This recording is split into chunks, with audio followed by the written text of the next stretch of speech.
കേരളത്തിൽ തന്നെ കാണുന്ന തിമിംഗലങ്ങളിൽ ഒരു പ്രധാനപ്പെട്ട ഇനമാണ് ഹംബ് ബാക്ക് വെയിൽ. കൂനൻ തിമിംഗലം എന്ന് വേണമെങ്കിൽ നമുക്ക് പറയാം. ഹംബാക്ക് വെയിലാണ് ഏറ്റവും നന്നായിട്ട് പാട്ട് പാടുന്നത്. ഹംബാക്ക് വെയിലിൻ്റെ പ്രത്യേകത അതിൻ്റെ കൈയുണ്ട്, ഫ്ലിപ്പറിലൊക്കെ വലിയ മുഴകളുണ്ടാവും.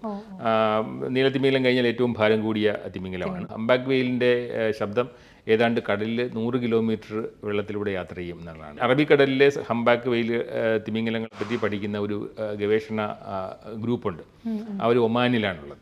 അപ്പോൾ അവർ 24 തിമിംഗലങ്ങളെ റേഡിയോ ടാഗ് ചെയ്തു. പലപ്പോഴും തിമിംഗലം തിരിച്ച് അന്തരീക്ഷ വായു എടുത്തതിന് ശേഷം വെള്ളത്തിലേക്ക് പോകും. വെള്ളത്തിലേക്ക് പോകുമ്പോൾ നമുക്ക് പലപ്പോഴും കാണാൻ പോവുക ഈ ഡൈവ് ചെയ്യുന്ന സമയത്ത് വാല് മാത്രമാണ്. വാലിൻ്റെ ഒരു ഷേപ്പ് നോക്കിയിട്ടും, അല്ലെങ്കിൽ ഇത് വെള്ളത്തിലേക്ക് പോകുമ്പോൾ മുതുക് ചിറക്, അതുപോലെ തന്നെ ഇത് ഒരുപാട് വലിയ ജീവിയാണല്ലോ. അപ്പോൾ അത്രയധികം വായു പുറത്തേക്ക് വിടും. അപ്പോൾ പുറത്തേക്ക് വിടുമ്പോൾ അതിൻ്റെ നാസാരന്ധ്രങ്ങൾ, അതിൻ്റെ മൂക്കിൻ്റെ സുഷിരങ്ങളുടെ ഒരു ഷേപ്പ് അനുസരിച്ചിട്ട് ഈ നീരാവിയാണ് മുകളിലേക്ക് പോകുക.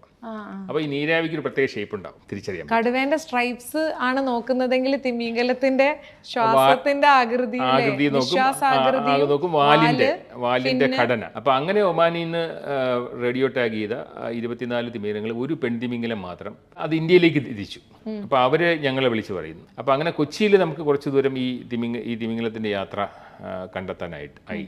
പക്ഷേ ഈ പലപ്പോഴും കപ്പലിനേക്കാളും വേഗതയിലാണ് തിമിംഗലം യാത്ര ചെയ്യുന്നത്. അപ്പോൾ ഏതാണ്ട് 1 മാസത്തോളം സമയം കേരള തീരത്ത് നിന്ന് തമിഴ്നാടിനും ശ്രീലങ്കയ്ക്കും ഇടയ്ക്കുള്ളൊരു സ്ഥലമുണ്ട്, മന്നാർ ഉൾക്കടൽ എന്നാണ് പറയുക. ആ മന്നാർ ഉൾക്കടലിൽ ഏതാണ്ട് 1 മാസത്തോളം താമസിക്കുകയും തിരിച്ച് അടുത്ത മാസം തിരിച്ച് ഒമാനിലേക്ക് എത്തുകയും ചെയ്തു. അപ്പോൾ വീണ്ടും നമുക്ക് ഒരുപാട് ചോദ്യങ്ങളുണ്ട്. ഒന്നാമത്തെ ചോദ്യം എന്തിനു വന്നു എന്നുള്ള, അത് ആഹാരം കഴിക്കാനാണോ, അതോ ഇവിടെ അതിൻ്റെ കുഞ്ഞുങ്ങളെ വളർത്താനാണോ, ഇങ്ങനെയൊക്കെയുള്ള ചോദ്യങ്ങളുണ്ട്. പക്ഷേ ഈ ചോദ്യമൊന്നും പെട്ടെന്ന് ഉത്തരം കിട്ടത്തില്ല.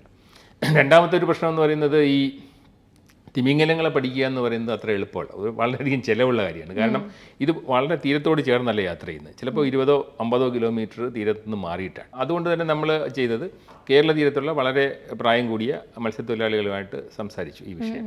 കന്യാകുമാരി മുതൽ കാസർഗോഡ് വരെയുള്ള ഈ മത്സ്യത്തൊഴിലാളികളുമായിട്ട് ചോദ്യം ചോദിക്കുമ്പോൾ ഏറ്റവും അധികം പേര് തിമിംഗലങ്ങളെ കണ്ടതായിട്ട് നമ്മളോട് പറഞ്ഞിരിക്കുന്നത് തിരുവനന്തപുരത്താണ്. അപ്പോൾ പ്രത്യേകിച്ച് തിരുവനന്തപുരത്തിനും തമിഴ്നാടിനും ഇടയ്ക്കുള്ള ആ ഒരു പ്രദേശത്താണ് ഏറ്റവും അധികം മത്സ്യത്തൊഴിലാളികൾ തിമിംഗലങ്ങളെ കണ്ടത്. കൊല്ലം ജില്ലയിലുള്ള തിരുവനന്തപുരം ജില്ലയിലും പലരും അതിനെ കടലച്ചൻ എന്നാണ് പറയുക.